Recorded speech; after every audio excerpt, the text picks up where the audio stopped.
Dito naman ay banda ito ng Tokyo. Doon ito sa may tawag nito yung may candlelight sa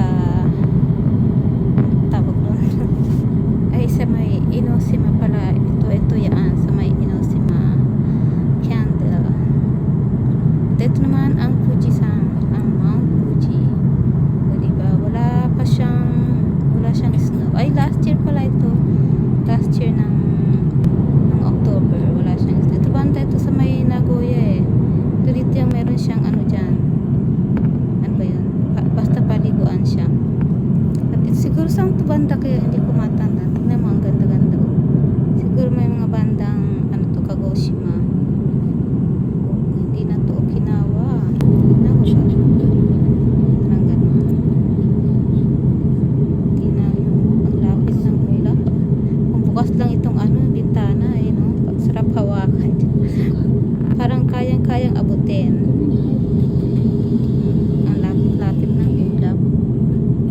Napakaganda. Diba? Kumulo ka tamad. Ganda-ganda tignan.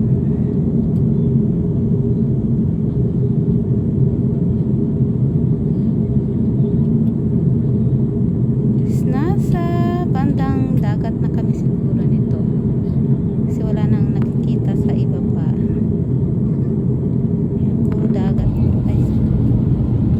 Tingnan nyo po, kami ay nasa gitna ng ulap. Tingnan nyo yung ulap. Parang ano.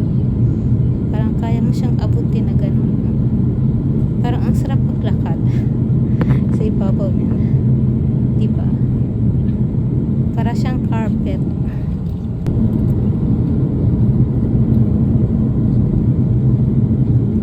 At dito yata yung pumasok kami sa loob ng ulap eh. Nasa loob kami ng ulap na to guys. Yan, puro ulap siya. Hindi mo makita sa baba. Kapal kasi ng ulap niya.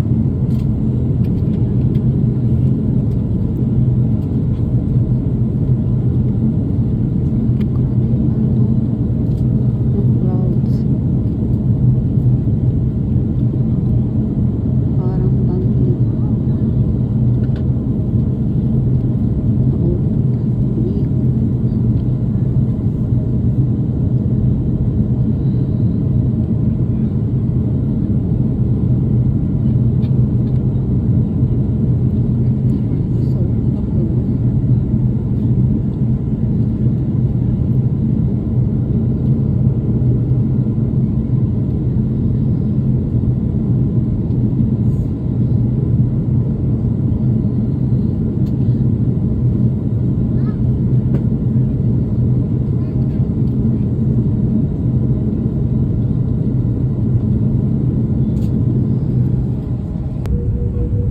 At eto na kami sa Pilipinas na. Siguro banda ito mga Parañaque, mga Marikina siguro. Tapos makikita rin dito ang SM Aura. Tatanaw niya dito. Tingnan mo yung ating Pilipinas. Diba? Yun ang SM Aura. Yan. Andito na tayo sa may bandang Taguig. Diba? Malapit na kami lumapag dyan. Siguro sa mga bandang ano to? Saan ka banda to? May Pasay, Parañaque, yan. Sa may Bikutan.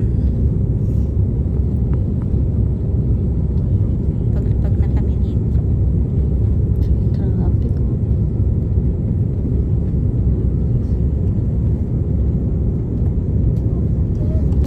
During the flight.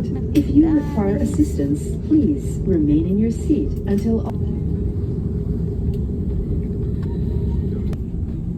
Ganyan pala yun sila. Sunod-sunod no? Sa runway.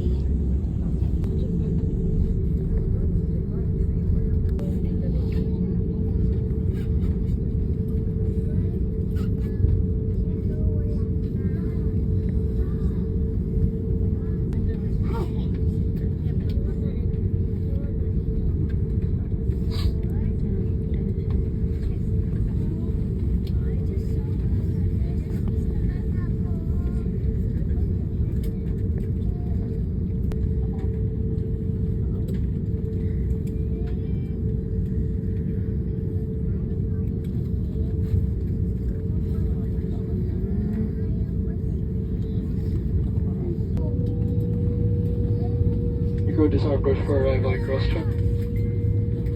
This is the cabin crew safety. Ready to seat your passengers. Please remain seated.